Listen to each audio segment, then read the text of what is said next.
In this video, we're unlocking 5 deep emotional blocks that keep many people from retiring earlier. Over 60% of Americans say that they fear outliving their money more than they fear death itself. That fear is real, and so are the psychological tools that can help you break free. I'm Dr. Brad Klontz, financial psychologist, professor, and best-selling author, and if any of these fears sound familiar, you're not alone. And stick around to the end. Number 5 is the one that keeps wealthy people wealthy and the rest trapped. Remember to subscribe if you like psychology and money. Now let's get into it. Fear number 1, the fear of running out of money. What's scarier than death? For 6 out of 10 Americans, it's this. Most people don't know how much money they even need to retire, and that creates constant anxiety. And the problem with this, other than just feeling terrible all the time, is it paralyzes people. It's crazy, but most Americans actually fear outliving their money more than they fear death. So this is what you need to do. Build a simple retirement budget and use today's numbers, but you can inflate it by about 3% a year. Then you need to do this, even if you have to start small. Automate a consistent investment amount each month or each paycheck into your retirement account. If you take this small action today, even if you have to start small, it will make a huge difference. Even if it's 1% of your income, your fear is going to get smaller and smaller, and your mental health is going to improve too, just by taking some action. Taking action is really the cure for your fear. Fear number 2, the fear of starting too late. Think you're too old to start investing? That lie keeps people broke. Many people in their 40s, 50s, or 60s, they think it's too late to start investing for retirement. So what do? They just give up completely. Here's how to tackle it. Experiment with what we call in financial planning the rule of 72. This will help you understand how compound growth works. The rule of 72 is a simple formula that helps you estimate how long it's going to take you to double your money given a certain amount of return. The formula is simply this: 72 divided by your interest rate equals the number of years it's going to take to double your investment. So, for example, let's say that you have a 10% annual return on your investment, which, by the way, has been the average annual return of the US stock market for over 100 years. You would simply divide the number 72 by 10. So at a 10% return, it will take you just over 7 years to double your money. So if you're young, you can see your investment explode over time, even with a modest investment. But even if you're starting late, even 10 years before retirement, a strategic approach to investing like this can make a huge difference. And if you're starting late, if you're starting in your 50s or 60s, maybe you're not going to have as big a chunk as you'd like to have at age like 70 or so. But that's okay. Remember to take into consideration whether you're getting any Social Security benefits, or maybe you want to start another little side hustle that gives you more freedom and you can explore another passion, or just consider working part-time. Fear number 3, the fear of making the wrong investment. If you're paralyzed by too many investment options, you're not alone. And this fear is very real because the average investor underperforms the market. And we all know stories of people who've invested money and lost it all. But what you don't understand when you hear those stories is these people did not approach investing the way that wealthy people approach investing. Usually they were engaging in speculation. They were trying to get rich quick, or they were making a huge mistake that most people make when it comes to investing: emotional investing. So when you are investing and leading with your emotions, this is what happens. When the market starts to go up, you get all excited. You see people making money. So what do? You try to find the asset class or the investment or the stock that has increased the most over the last 6 months or a year, and you dump all your money in it. In other words, you buy high. Then when the market drops, what do? Your emotional investing makes you panic, and then you sell. So you end up selling low. And you just repeat this pattern. This is how most people invest, and that's why they don't do so well. This is why studies have even found that debt investors outperform the living. And what are debt investors doing? They're doing nothing.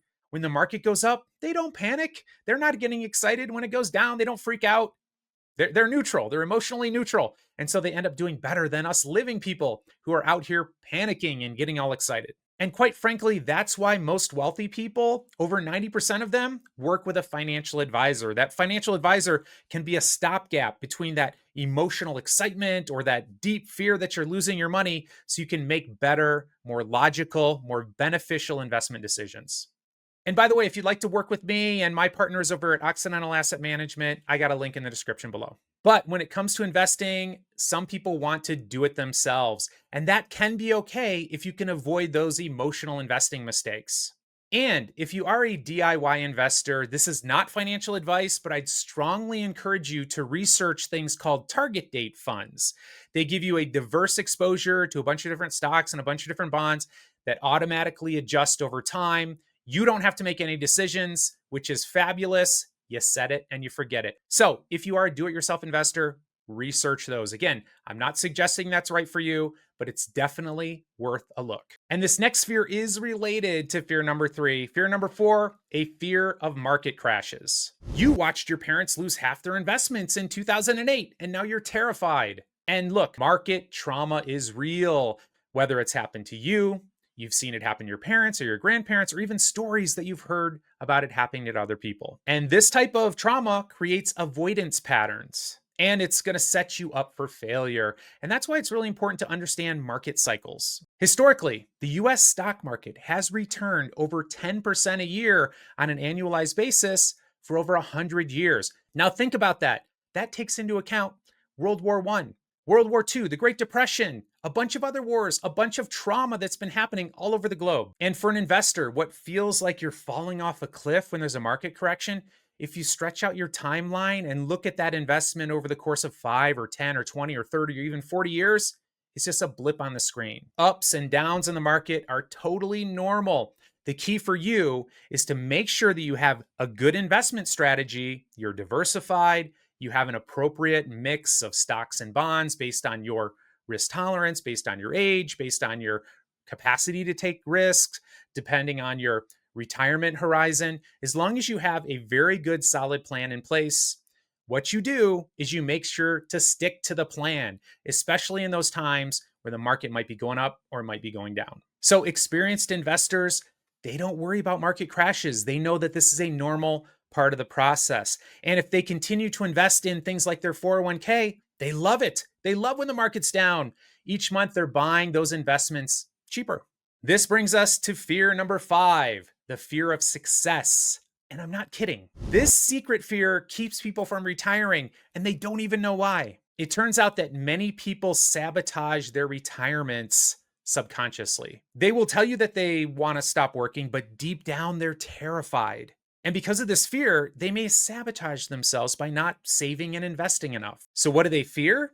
They fear the loss of an important part of their identity, their job-related role, and everything that comes along with it. Sometimes that's friendship, connection with others, or they fear losing a sense of purpose, that they're doing something valuable and contributing to the world. That's why it's so important to create a crystal clear plan and exciting vision of retirement. So I want you to think about it right now. What does your ideal retirement look like? Who are you with? What are you doing? How does it feel? And more importantly, what are you doing each day that matters? What is your purpose? You need a very compelling, passionate purpose. Otherwise, why are you going to save and invest for it? For many people, it helps to create a vision board of their ideal retirement. And when I've done that in studies, we've seen dramatic increases in the amount of money people are willing to save and invest each month to achieve that vision. And let's be frank, if you don't have a really exciting, compelling vision of retirement that is full of purpose and joy and fulfillment, why do you want to retire to begin with? And I think that's an okay option. For example, I love the work I'm doing. I plan to never retire, but your goal might be financial freedom instead, where you don't need to work, or you can choose the hours you work, or you can work less hours. You're free to choose. You're not stressed because you have to get that paycheck each month to pay all your bills. To me, that's really the key. Retirement from financial worry. Don't let any of these retirement fears run your life. And once you see them, you can change them and you can start making smarter choices. Remember to check out the description for additional support. I'm Dr. Brad Klontz. I'll see you next time.